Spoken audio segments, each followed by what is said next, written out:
Iya, selamat pagi buat kawanku semua. Salam pengadaan.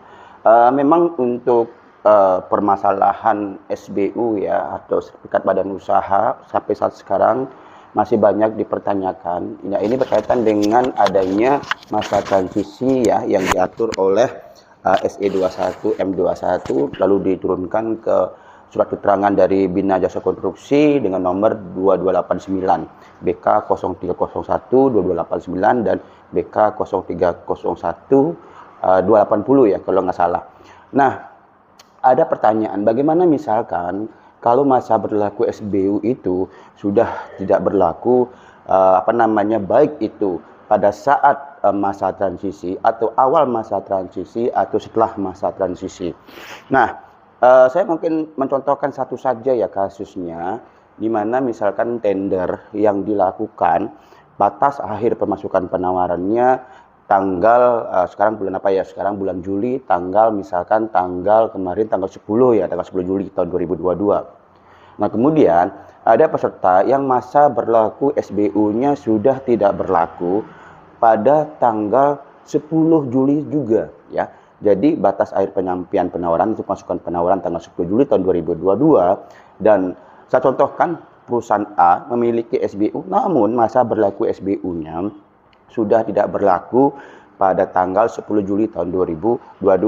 Nah, berkaitan dengan hal ini, dengan merujuk kepada surat keterangan dari Bina Jasa Konstruksi BK 03012289 yang diatur di SE 21 M21, maka sudah jelas bahwa apabila masa berlaku SBU sudah tidak berlaku ya sebelum batas akhir penyampaian penawaran atau sama dengan tanggal batas akhir penyampaian penawaran, maka Pokja Pemilihan melakukan klarifikasi baik itu kepada peserta langsung atau mungkin melakukan pengecekan ke dalam web PUPR. Nah, web ini terbagi dua ya.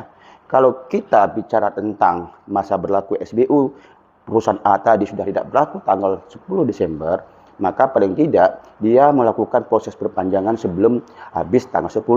Kenapa? Karena yang namanya proses perpanjangan itu ya harus masa berlaku SBU-nya masih berlaku. Karena apa? Kalau sudah tidak berlaku maka tidak akan ada namanya perpanjangan ya. Mungkin nanti pelaku usaha ini akan membuat baru kembali ya terhadap SBU yang sudah tidak berlaku pada perusahaan A tersebut. Nah, berkaitan dengan misalkan kalau misalkan masa berlaku SBU-nya sudah tidak berlaku tanggal 10 Juli tahun 2022, maka kita melihat masa transisi sampai tanggal berapa. Kalau kita mengacu ke dalam BK 03012289, masa transisi itu ada di tanggal 22 Desember tahun 2020 sampai dengan 7 Desember tahun 2021.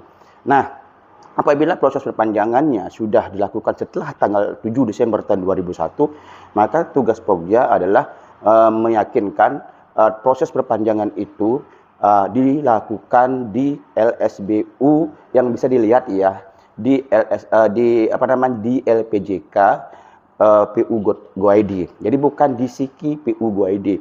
Kenapa? Karena sekarang prosesnya karena setelah masa transisi setelah 7 Desember 2001, maka tentu semua proses perpanjangan SBU itu sudah mengacu kepada RIS ya, RIS jadi perizinan berbasis risiko yang diatur oleh PP 5 tahun 2001.